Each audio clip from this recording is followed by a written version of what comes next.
Are you demanding my ID? I am asking you for. Am I free to go? Just hang on, real quick. Am I free to go? I said hang on. Am I being detained? The tension explodes in this segment. The officer repeatedly tells the cameraman he cannot record inside the squad car, even though the computer screen is visible from a public area. The cameraman immediately calls out the contradiction, arguing that officers are responsible for protecting their own sensitive information, not private citizens standing in public. Then comes the escalation everyone saw coming. The officer demands identification and effectively initiates a detention. But instead of backing down, the cameraman responds with precise legal language, repeatedly asking what actual crime he's suspected of committing. The officer struggles to articulate one clearly, leaning on vague claims about data privacy, while the cameraman dismantles the argument point by point. This is where the power dynamic starts shifting. The officer expected obedience.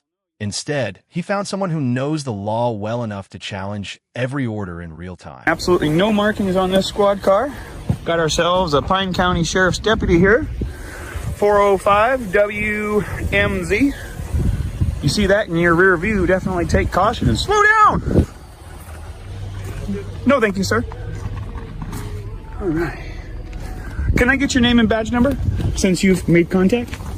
Sure, my name is Deputy Hawkinson, badge number 554. Have a great day. Can I ask you why you're recording your vehicles and plate numbers? You can ask all you want, sir. All right, we got another dirty vehicle. Love it.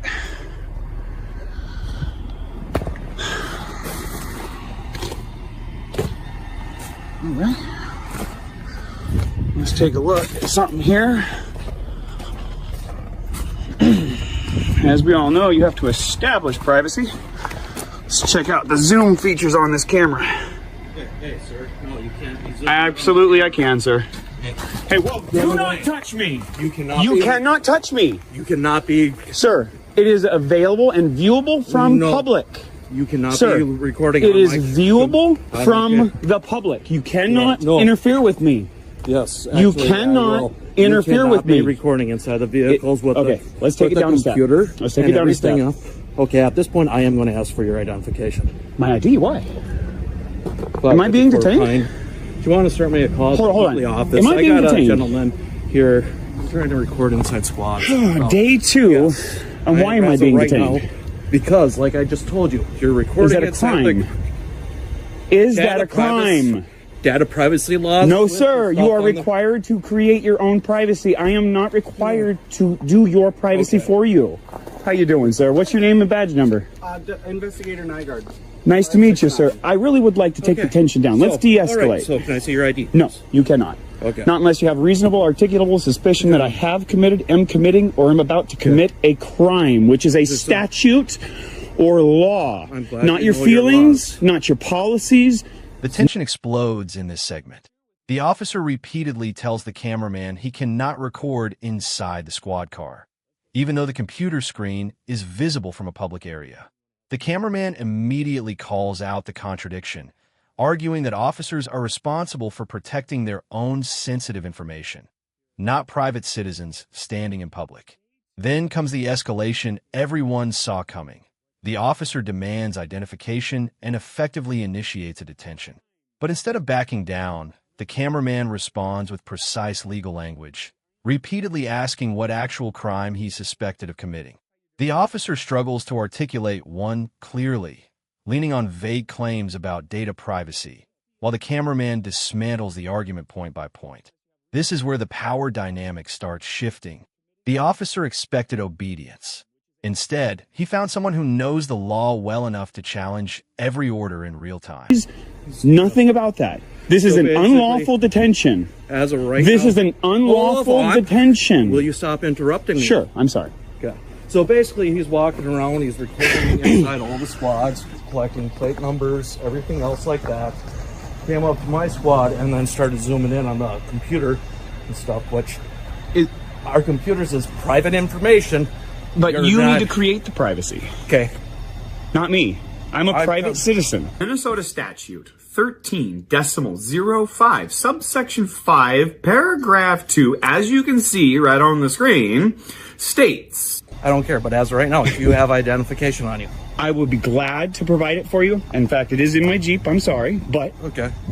in order for me to provide to you my identification, Okay. you need to be able to articulate reasonable, articulatable suspicion that I have committed, am committing, or am about to commit an actual law. I'd like to inform you, sir, that you are outside. Okay, I'm just going to pull a piece of paper out here. You are officially outside of your authority. You are officially violating my constitutional rights. And it states right here, if you read line 3 of the Code of Ethics of Public Services of the City of Hinckley.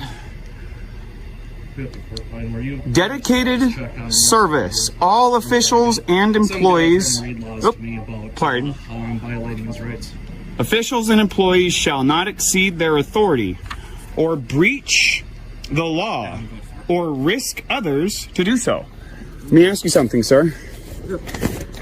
If you do not have RAS to demand my identity, and you continue to demand my identity, is that violating the law? As of right now, like I explained to you. Now the encounter becomes a full public lesson on constitutional rights. The cameraman calmly cites Minnesota statutes, explains reasonable articulable suspicion, and directly accuses the officers of conducting an unlawful detention. What makes this segment powerful is how controlled the cameraman remains while the officers become increasingly defensive. One officer attempts to justify the stop by claiming the cameraman violated privacy laws, but the cameraman immediately counters that privacy must be created by the officers themselves if sensitive information is exposed to public view. Then the confrontation becomes even more intense when the cameraman formally accuses the deputy of assault for making physical contact earlier in the interaction. At this point, the officers are no longer confidently leading the encounter. They're reacting to it. And viewers can feel the balance of control slipping away from law enforcement second by second.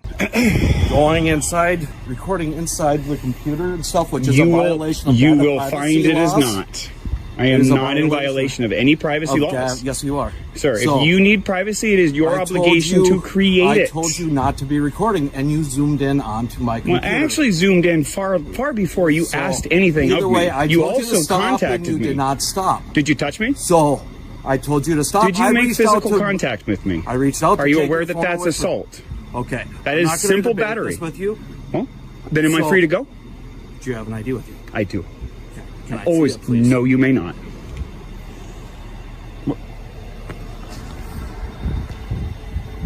From this point forward, I will observe my right to remain silent. I have nothing further to say to you without a lawyer present. That's fine. I'll just get a hold of my supervisor, and I'll see what. Maybe he'll Otherwise- educate you. Do you really have to be so rude?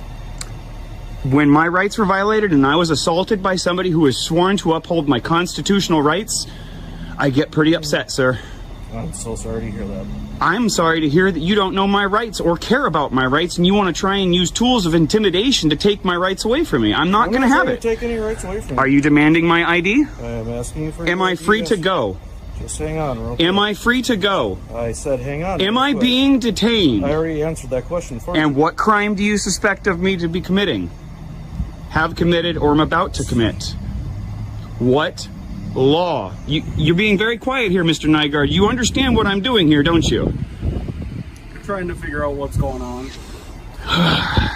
Mind you, folks, this is day 2. And we've already got a cop who's addicted to identification. God, man, it's like crack to these people. This section feels like the boiling point of the entire encounter. The cameraman repeatedly asks whether he's free to leave, whether he's being detained, and what crime the officers believe he committed. But instead of direct answers, the officers stall, avoid specifics, and continue trying to pressure him into identifying himself. The cameraman then invokes his right to remain silent and refuses to continue answering questions without legal representation present. That move completely changes the atmosphere. You can hear the frustration building on both sides. The cameraman openly accuses the officers of intimidation tactics and constitutional violations, while the officers appear increasingly unsure about how to proceed. Then comes the key turning point. The officer calls for a supervisor. And when that happens, everyone watching knows exactly what it means. The situation may already be spiraling beyond the officer's control. Recording squads, going up the license plates. Everybody was very polite. Oh, we got state popo. Look at this. Look at this. He's recording license plate, reading it. I don't know if he's doing a Facebook Live thing or whatever else. And he goes walking up to my squad. I told him do not record inside the squad since I have a computer out. And with the data privacy laws, and of course, he zooms in on the computer and everything. I reached How you doing, ma'am? pushed his arm away from Doing great, thanks. my window, and This is Minnesota here for you folks. telling me that I'm violating. You asked me a rights question. and confusing time. Went great. Okay. It went great. Nobody violated my rights. Nobody interfered. By the way, you guys are interfering with my No, process here. You are interfering with my ability to collect news for public dissemination. It's a violation of federal law. Talk to me anymore. He doesn't want trying to figure out what's going on. I just told you, I'm here to collect information for public dissemination. I'm exercising my constitutional rights, and I wish to be free to go. Would you mind giving me your name and badge number? Supervised and Associate Patrol 123. You're 123? Yep. Oh. That's actually my former license number for my profession. From California, license 123 is funny. Ironic and... What's that? Easy number. Yeah, tell me about it. Now the officers attempt damage control. The deputy tries explaining the situation to arriving officers, framing the cameraman's actions as suspicious because he filmed police vehicles and zoomed toward a computer screen. But the cameraman immediately counters by explaining he's gathering information for public dissemination, an activity protected under the Constitution. This segment is incredibly revealing because the arriving officers appear noticeably calmer and less aggressive than the original deputy. Meanwhile, the cameraman continues pointing out that the police are actively interfering with his ability to gather news in public. The deputy keeps trying to justify the detention, but his reasoning sounds weaker with every explanation. The cameraman, meanwhile, remains steady, informed, and relentless. By now, the audience can clearly sense the original officer losing confidence while waiting for a supervisor to sort out the mess. Nice. Yeah. Do you mind? I don't have any weapons. I'm a little cold. Can I put my hand in my pocket? Do you mind if I just check? I real do. quick, make sure? I do mind, but I will... I can kind of see that. I know that I'm under a Terry stop here right now. You're fine. Yeah. I know I'm on a Terry stop, and I know that gives you the right to pat me down, so... By the way, it's an unlawful Terry stop. Just so you know. For the record.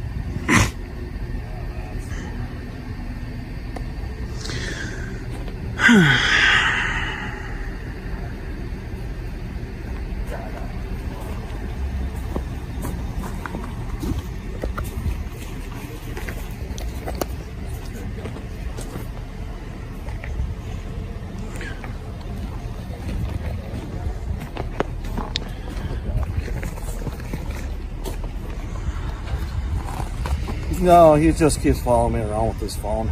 I'm in That's public, about sir. it. So, C. Hawkinson, Tyrant, in charge. oh, you're coming here? Okay. All right, yeah, if you want to talk with him and deal with it, that'll be great. I wish to be free to go.